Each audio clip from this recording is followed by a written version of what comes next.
చావన్నది జన్మకే అందము.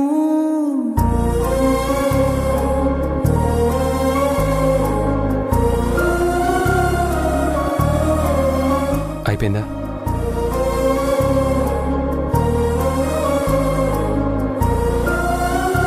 అంతా అయిపోయింది. ఇంకేం మిగిలింది? నా రాతే ఇంతేనేమో. ఏ అనుబంధాన్ని ఎక్కువగా ఉండనివ్వడా దేవుడు. నీ తప్పేం లేదు రాధా. జరిగింది తెలుసుకోకుండా అపార్థం చేసుకుంటే నువ్వు మాత్రం ఏం చేస్తావు? కారణం ఏదైనా మనం అభిమానించే వాళ్ళని వదిలి వెళ్ళటం అంటే బాధగానే ఉంటుంది కదా. నేను ఎంత నష్టమైనా భరిస్తాను గాని మోసం చేస్తే మాత్రం సహించలేను. వాళ్ళ మొహం కూడా చూడలేను. బామ్మగారు చెప్పినట్టు పోలీసులకి అప్పగించున్నా ఇంత బాధ ఉండేది కాదేమో. కానీ నా మొహం చూడటమే ఇష్టం లేదన్నారు. అది తట్టుకోవటం కష్టంగా ఉంది మనోహర్.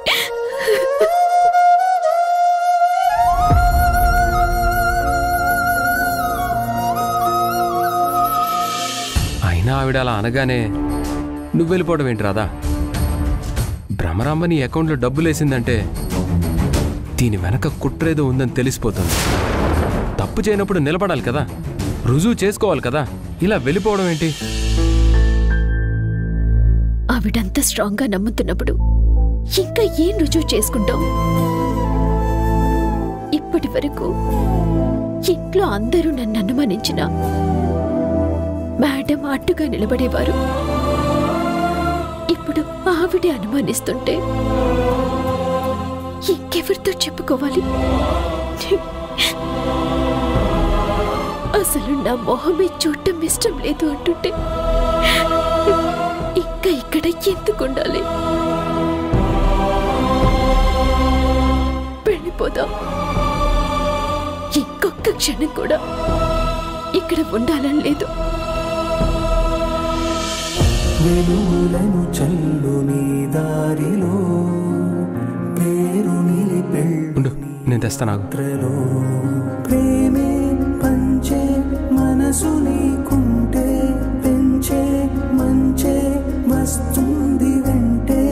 విలువే ఉంది ఊపిరే ఉంటే నిన్ను మరిచిపోరా కనబడకపోతే. సరిదిద్దుకోలేనిది కాలము, నీ నవ్వులుండాలి కలకాలము. ఏ వైపు వేస్తున్న నీ అడుగులు గుర్తుండిపోవాలి నీ జాడలు. ఒకసారి పుట్టి ఒకసారి గిట్టి పెంచేసుకోవాలి బంధము. బ్రతుకంటే ఎట్టి మిగిలేది మట్టి. చావన్నది జన్మకే అందము.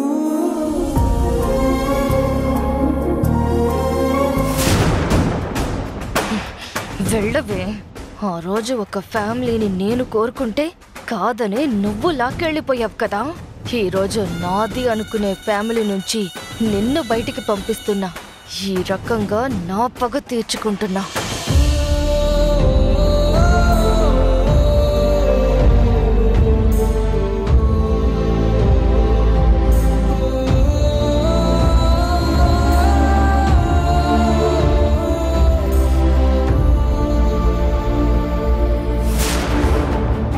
మనోహర్, ఒక్క నిమిషం.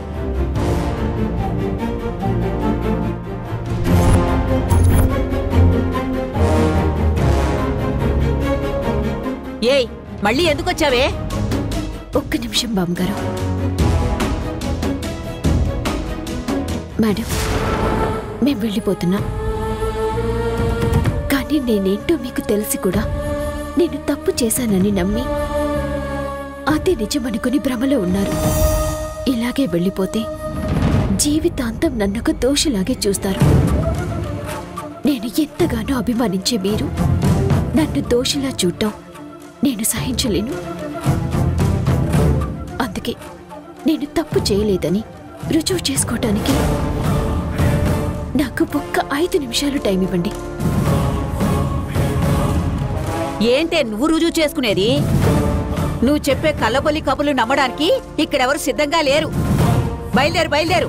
బామ్మగారు, 5 నిమిషాలు. నా వల్ల ఎంతో నష్టపోయామని అనుకుంటున్నారు కదా. ఇంకొక 5 నిమిషాలు నష్టపోయామనుకొని ఒక్క అవకాశం ఇవ్వండి ప్లీజ్. ఆఖరి అవకాశం.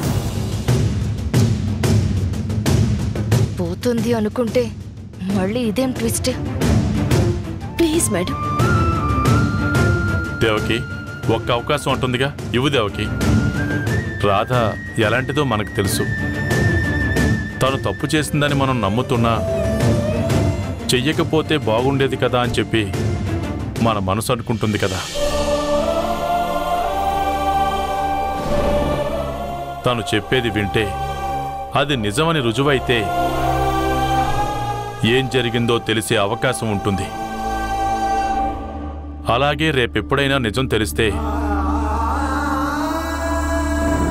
రాధని అపార్థం చేసుకున్నామే అని బాధపడకుండా ఉంటాం.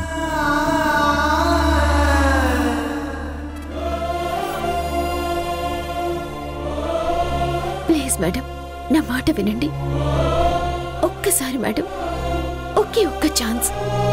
మళ్ళీ అడగను. సరే. Thank you madam. Point number 1, tender ఫైల్లో నేను కావాలని మిస్టేక్ చేయటం వల్ల టెండర్ పోయిందని అనుకుంటున్నారు కదా. ఆ ఫైల్ని నేను టెండర్ ఆఫీస్లో ఇవ్వలేదు.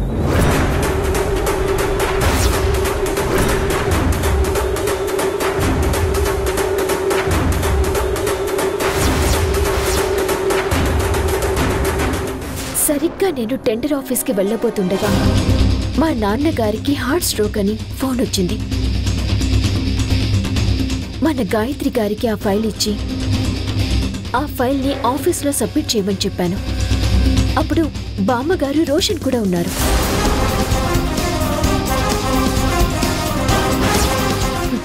భ్రమరాంబ గారు చెప్పినట్టు ఇది నన్ను నిరికించాలని చూస్తున్నట్టుంది. అనవసరంగా ఫైల్ తీసుకుని తప్పు చేశాను. నేను ఆ ఫైల్ ఇచ్చినప్పుడు అంత కరెక్ట్గానే ఉంది మేడం. ఆఫీస్కి చేరేలోగా తప్పు జరిగిందేమో. అంటే ఏమిటే నీ ఉద్దేశం? నా మనవరాలు తప్పు చేసిందనా? అయ్యో, నేనలా అనట్లేదు బామ్మగారు. తప్పు ఎవరైనా చేసుండొచ్చు. అసలు ఏం జరిగిందో మేడం గారికి చెప్పాలన్నదే నా ఉద్దేశం. పాయింట్ నెంబర్ 2, ఒకవేళ నేనే ఆ ఫైల్లో తప్పుడు లెక్కలు రాశానని అనుకుందాం. కానీ ఆ ఫైల్ని లైవ్లో సబ్మిట్ చేయటానికి ముందే ఆ ఫైల్ మొత్తం స్కాన్ చేసి సాఫ్ట్ కాపీని మెయిల్ చేశాను.